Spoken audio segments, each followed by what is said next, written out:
ये कहानी उस समय की है जब पृथ्वी से पानी लगभग पूरी तरह से खत्म हो चुका है। इंसानों के बीच न्यूक्लियर वॉर हुआ और अब दुनिया के सारे संसाधन लगभग खत्म हो चुके हैं और अब पृथ्वी पूरी तरह से बंजर हो चुकी है। और अब पानी कुछ खास जंगी दलों के पास बचा है जिसकी कीमत अब सोने से कहीं अधिक ज्यादा है। कहानी शुरू होती है और एक बंजर जगह पे मैक्स नाम के एक आदमी को दिखाया जाता है। मैक्स अपने टाइम पर एक पुलिस वाला हुआ करता था, लेकिन अब क्योंकि दुनिया में कोई नियम और कानून बचा ही नहीं था, तो अब जितने लोग दुनिया में बचे हुए थे वो खुद को सरवाइव कराने के लिए अपने नियम खुद ही बना लिया करते थे। मैक्स को अपनी फैमिली के भी सपने आते हैं जिनकी अब डेथ हो चुकी है। अब मैक्स अपनी गाड़ी में बैठकर यहाँ से आगे बढ़ने लगता है और तभी यहाँ पर कई सारी गाड़ियों का एक काफिला आता है और ये मैक्स की गाड़ी को टक्कर मारकर उसे पलटा देते हैं। अब इसके बाद ये लोग मैक्स को बंदी बनाकर उसे अपने साथ ले जाते हैं। ये उसे अपने ग्रुप में ले आते हैं और उसकी पीठ पर एक टैटू बनाते हैं जिसकी पीठ पर ओ नेगेटिव लिखा जाता है और ये मैक्स का ब्लड ग्रुप होता है। अब इससे पहले कि ये लोग मैक्स को अपनी गुलामी वाली मोहर लगाते, मैक्स यहाँ से भागने लगता है, लेकिन ये लोग एक बार फिर से मैक्स को पकड़ लेते हैं। अब क्योंकि ये सभी लोग इमोर्टन जो नाम के एक आदमी के लिए काम करते हैं और इमोर्टन जो वो आदमी होता है जो कि इन सभी लोगों पर राज करता है और इन सब में सबसे ज्यादा शक्तिशाली होता है। ये अपने चेहरे पर एक खास तरह का मास्क पहनता जो कि उसे ऑक्सीजन दिया करता था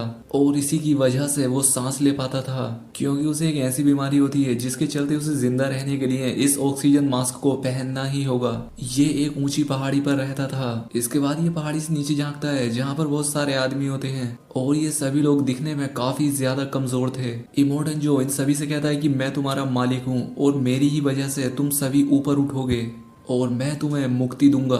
इसके बाद ये उन सभी आदमियों के लिए ऊपर से पानी छोड़ता है, क्योंकि यहाँ पर इमोर्टन जो ही एक ऐसा आदमी था जिसके पास पानी निकालने की सुविधा थी और ये अपने गुलामों से ये काम कराया करता था। खैर, पानी देखकर ये सभी लोग काफी खुश हो जाते हैं। अब क्योंकि इस समय में पानी की काफी कमी हो चुकी थी, इसलिए ये सभी लोग एक दूसरे से लड़कर पानी भरने लगते हैं। इसके बाद सीन चेंज होता है और हमें एक लड़की को दिखाया जाता है जिसका नाम फ्यूरियोसा होता है और ये भी इमोर्टन जो के लिए ही काम किया करती थी और ये इमोर्टन जो के लिए एक फ्यूल स्टेशन से फ्यूल लेने के लिए जा रही होती है। लेकिन इससे पहले कि ये फ्यूल स्टेशन तक पहुंच पाती, ये अपनी गाड़ी को ईस्ट की तरफ मोड़ लेती है। अब यहाँ पर उसका एक आदमी आकर उससे कहता है कि हमें तो सीधा जाना था, लेकिन फ्यूरियोसा उससे कहती है कि नहीं, हम ईस्ट की तरफ ही जाएंगे। अब क्योंकि फ्यूरियोसा इन सभी लोगों की सीनियर होती है, इसलिए कोई भी उसका कहना टाल नहीं सकता था और इसलिए ये सभी लोग ईस्ट की तरफ मुड़ जाते हैं। अब इन लोगों को ऐसा करते हुए इमोर्टन जो एक दूरबीन से देख लेता है। अब इसके बाद वो भागता हुआ एक चैम्बर के अंदर जाता है और यहाँ पर इसने 5 लड़कियों को बंदी बनाकर रखा था और ये सभी लड़कियां उसने अपने बच्चे पैदा करवाने के लिए कैद कर रखी थी ताकि वो उसका वंश आगे बढ़ा सके। लेकिन वो 5 लड़कियां यहाँ से गायब होती हैं। वो समझ जाता है कि फ्यूरियोसा ने उससे गद्दारी की है और वो उन्हें अपने साथ ले गई है।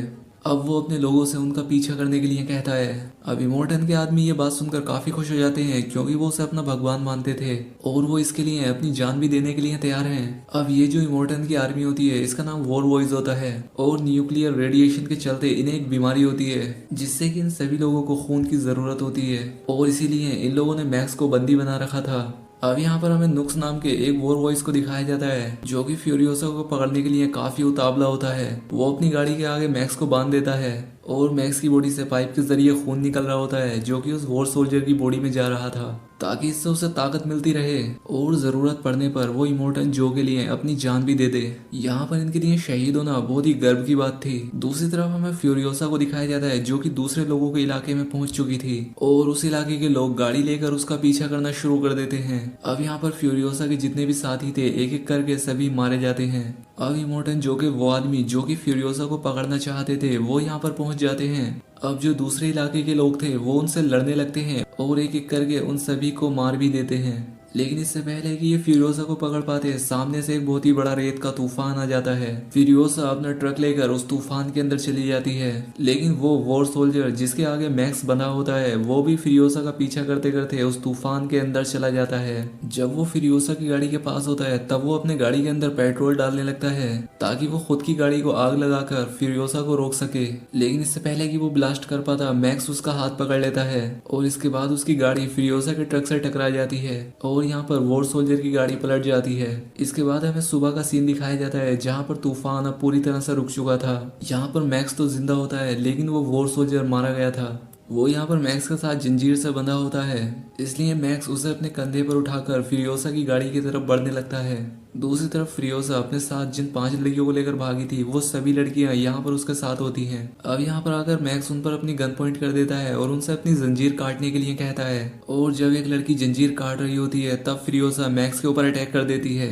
अब यहाँ पर इन दोनों के बीच फाइट होने लगती है और तभी वो वॉर सोल्जर जो कि मैक्स के साथ जंजीर से बंधा था वो उठ जाता है, क्योंकि वो मरा नहीं था, वो तो सिर्फ बेहोश हो गया था। वो किसी भी कीमत पर फ्रियोसा को पकड़ना चाहता है ताकि इमोर्टन जो उसे शाबाशी दे और उसे मुंह मांगा इनाम भी। अब यहाँ पर मैक्स और वो वॉर सोल्जर दोनों मिलकर फ्रियोसा को अपने कब्जे में ले लेते हैं। अब वॉर सोल्जर ये देखकर काफी खुश हो जाता है, वो मैक्स की जंजीरें भी काट देता है। लेकिन यहाँ पर मैक्स उसे एक घूंसा मारता है और खुद वो ट्रक लेकर यहाँ से निकलने लगता है। फ्रियोसा के साथ यहाँ पर जो 5 लड़कियां होती हैं वो उनसे कहती है कि अगर तुम बचना चाहती हो तो मेरे साथ चलो, क्योंकि पीछे से इमोर्टन जो की बहुत ही बड़ी तादाद हमें पकड़ने के लिए आ रही होगी। अब फ्रियोसा उस गाड़ी की तरफ बढ़ती है जो मैक्स लेकर यहाँ पर चला था। दरअसल वो कुछ दूर आगे जाकर ही बंद हो गई थी। यहाँ पर फ्रियोसा उससे कहती है कि मैंने इस गाड़ी में एक सीक्वेंस सेट कर रखा है और इस ट्रक को सिर्फ मैं ही चला सकती हूँ। और अब इसीलिए मैक्स इन सभी को भी अपने साथ गाड़ी में बैठा लेता है। अब ये सभी लोग आगे बढ़ने लगते हैं और एक बहुत ही बड़ी सी चट्टानों के पास पहुंच जाते हैं। अब यहाँ पर भी एक गैंग होती है और ये इलाका उस गैंग का होता है। यहाँ पर फिरोजा कहती है कि मैंने इन लोगों से एक डील की थी कि ये हमें यहाँ से जाने देंगे, लेकिन अब मुझे पता नहीं कि ये लोग हमें यहाँ से जाने देंगे भी या नहीं। वो यहाँ पर उन 5 लड़कियों से और मैक्स से गाड़ी के अंदर छिपने के लिए कहती है और इसके बाद वो ट्रक से उतरकर उन आदमियों से बात करने की कोशिश करती है। यहाँ पर इस दूसरे ग्रुप का सरदार फ्रियोसा से कहता है कि तुमने कहा था कि कुछ ही लोग तुम्हारा पीछा करेंगे, लेकिन यहाँ पर तो 3 जंगी टुकड़ियां तुम्हारा पीछा कर रही हैं। अब क्योंकि फ्रियोसा ने यहाँ से गुजरने के बदले इन्हें डीजल देने का वादा किया होता है जो कि फ्रियोसा के ट्रक के पीछे जुड़े एक गोल से टैंक के अंदर था। लेकिन इससे पहले कि फ्रियोसा उस टैंक को अलग कर पाती, वो देखती है कि इमोर्टन जो अपने आदमियों के साथ इन तक पहुंचने वाला है और अब इसीलिए मैक्स गाड़ी स्टार्ट करता है और यहाँ से निकलने लगता है। अब फ्रियोसा भी किसी तरह से गाड़ी में बैठ जाती है। अब दूसरे कबीले के लोग फ्रियोसा को रोकने के लिए सामने की एक पहाड़ी को ब्लास्ट कर देते हैं, जिससे कि अब अंदर आने का रास्ता पूरी तरह से बंद हो जाता है। अब यहाँ पर इमोर्टन जो और उसकी सेना वो सब लोग बाहर ही रुक जाते हैं। अब जिन लोगों का ये इलाका होता है वो बहुत ही अच्छे बाइकर्स होते हैं और अब इसीलिए वो अपनी बाइक्स पर सवार होकर मैक्स और फ्रियोसा का पीछा करना शुरू कर देते हैं। लेकिन यहाँ पर मैक्स और फ्रियोसा एक एक करके इन सभी बाइकर्स को मार देते हैं। लेकिन तभी ये लोग देखते हैं कि इमोर्टन जो भी इनकी गाड़ी के पीछे ही होता है। अब यहाँ पर इमोर्टन जो फ्रियोसा को गोली मारने ही वाला होता है कि तभी उन 5 लड़कियों में से एक लड़की को ट्रक के बाहर खड़ा कर दिया जाता है, क्योंकि लड़की प्रेग्नेंट होती है और इसके पेट में इमोर्टन जो का बच्चा होता है। और अब इसीलिए इमोर्टन जो इस पर फायरिंग नहीं करता, क्योंकि वो किसी भी कीमत पर अपने बच्चे को नुकसान नहीं पहुंचाना चाहता था, क्योंकि ये बच्चा उसके लिए बहुत ही ज्यादा जरूरी था। लेकिन फिर भी वो फ्रियोसा की गाड़ी को रोकने की पूरी कोशिश करता है। वो अपनी गाड़ी से एक जंजीर फायर करते हैं और वो जंजीर सीधा आकर इनके गाड़ी के स्टीयरिंग में अटक जाती है और अब इसके चलते ये लोग अपनी गाड़ी को कंट्रोल नहीं कर सकते थे। लेकिन तभी वो लड़की जो कि प्रेग्नेंट होती है वो गाड़ी से बाहर निकलती है और उस जंजीर को काट देती है। अब इससे पहले कि ये लोग उस गाड़ी को कंट्रोल कर पाते ये देखते हैं कि सामने एक चट्टान है। अब ये लोग किसी तरह से अपनी गाड़ी को मोड़ लेते हैं, लेकिन इनकी गाड़ी का दरवाजा उससे टकरा जाता है। वो लड़की जिसने जंजीर काटी थी वो अभी भी उस ट्रक से बाहर थी और जब वो गाड़ी के अंदर जाने की कोशिश करती है तब उसका पैर फिसल जाता है और वो उस टूटे हुए दरवाजे पर लटक जाती है। वो दरवाजा टूट जाता है और वो जमीन पर गिर जाती है। पीछे से इमोर्टन जो भी आ रहा होता है वो उसे बचाने के लिए अपनी गाड़ी को दूसरी तरफ मोड़ देता है और अब इससे उसकी गाड़ी पलट जाती है और वो यहाँ पर देखता है कि इसकी वो गुलाम जिसके पेट में उसका बच्चा होता है वो पूरी तरह से जख्मी हो चुकी है और वो अपनी आखिरी सांसें ले रही थी। अब ये देखकर इमोर्टन जो गुस्से से चिल्ला उठता है। दूसरी तरफ मैक्स और फ्यूरियोसा अब भी आगे बढ़ ही रहे होते हैं। इनकी गाड़ी में इमोर्टन जो का वो आदमी भी छिपा हुआ था। नक्स यहाँ पर काफी परेशान होता है। वो कहता है कि मुझे एक मौका मिला था, मैं तुम लोगों को पकड़कर इमोर्टन जो के हवाले कर सकता था और मैं अपने साथियों के साथ जन्नत में जा सकता था, लेकिन मैंने अपने सभी मौके खो दिए।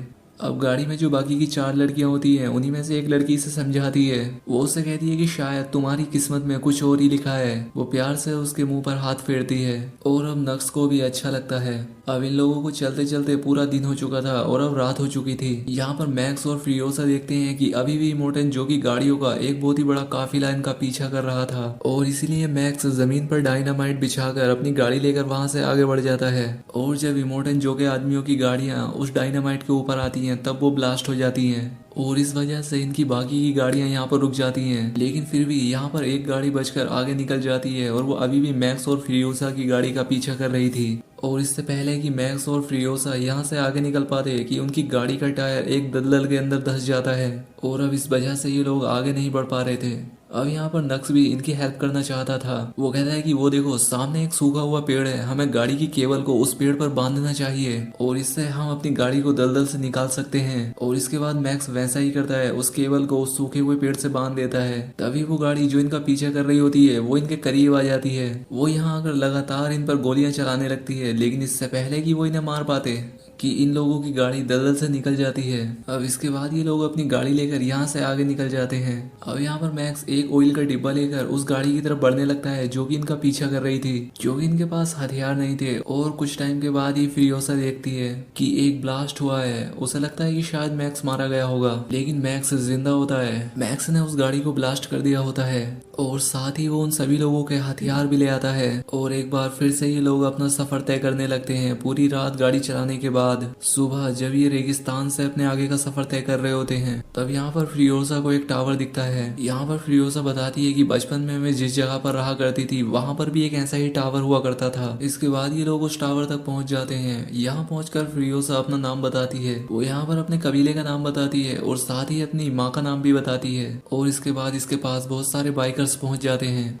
और ये सब की सब औरतें होती हैं। यहाँ पर फ्रियोसा अपनी माँ से भी मिलती है। ये सभी औरतें फ्रियोसा को पहचान लेती हैं। यहाँ पर फ्रियोसा बताती है कि ये जो मेरे साथ 4 लड़कियां हैं, मैं इन्हें ग्रीन प्लेस ले जाना चाहती हूँ। लेकिन तभी यहाँ पर एक बूढ़ी औरत इन्हें बताती है कि जिस जगह को पीछे छोड़कर तुम आ रहे हो वही ग्रीन प्लेस था। वो कहती है कि हाँ वो पहले रहने लायक था, लेकिन अब वो रहने लायक नहीं बचा। अब ये बात सुनकर फ्रियोसा को काफी दुख होता है। इसके बाद ये लोग प्लान बनाते हैं कि ये लोग सूखे हुए समंदर के उस पार जाएंगी ताकि ये अपने लिए नया घर ढूंढ सके। लेकिन यहाँ पर मैक्स उनके साथ जाना नहीं चाहता था। वो कहता है कि मैं अपना रास्ता खुद ही ढूंढ लूंगा।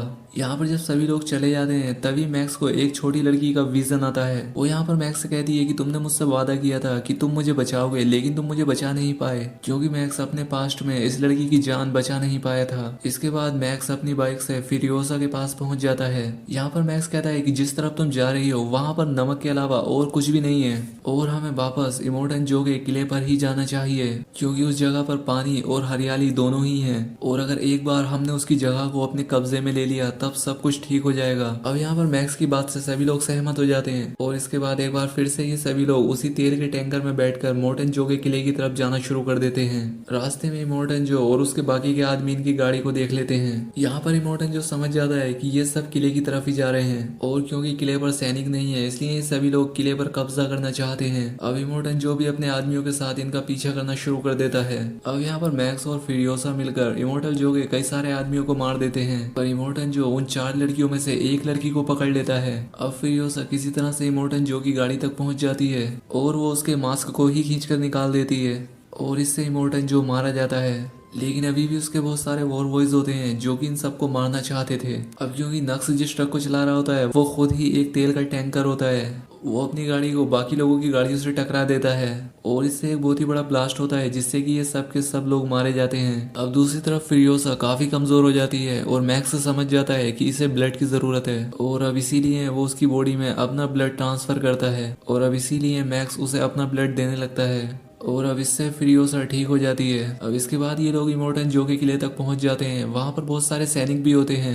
लेकिन जब यहाँ पर ये लोग इमोर्टन जो की बॉडी दिखाते हैं तब वहां पर जितने भी लोग होते हैं वो काफी ज्यादा खुश हो जाते हैं और ये लोग यहाँ पर नारा लगाने लगते हैं कि इन सबको भी ऊपर आने दो। अब क्योंकि इमोर्टन जो मारा गया था इसलिए यहाँ पर अब पानी खोल दिया जाता है और पानी देखकर सभी लोग काफी खुश हो जाते हैं और अब जो बाकी के वॉर बॉयज बचे होते हैं वो इमोर्टन जो और फ्रियोसा का स्वागत करते हैं, जिसका मतलब था कि अब इस किले पर इन सभी का बराबर हक है। यहाँ पर जमीन से पानी निकालने के लिए बड़ी बड़ी मशीनें होती हैं और इस जगह पर काफी हरियाली भी होती है और अब इसीलिए यहाँ पर किसी को भी पानी की कमी नहीं होगी। अब इसके बाद जब ये लोग ऊपर जा रहे होते हैं तब फ्रियोसा नीचे मैक्स को देखती है जो कि भीड़ के बीच से निकलकर जा रहा था, क्योंकि मैक्स ने जिस काम की जिम्मेदारी फ्रियोसा के साथ ली थी वो काम उसने पूरा कर दिया था और अब मैक्स निकल पड़ा था अपने एक नए सफर पर। और अब इसी के साथ ये मूवी यहाँ पर एंड हो जाती है। दोस्तों वीडियो कैसी लगी कमेंट करके जरूर बताएं, साथ ही चैनल को सब्सक्राइब और वीडियो को लाइक जरूर करें। तो आज के लिए बस इतना ही, मिलते हैं हमारी नेक्स्ट वीडियो में।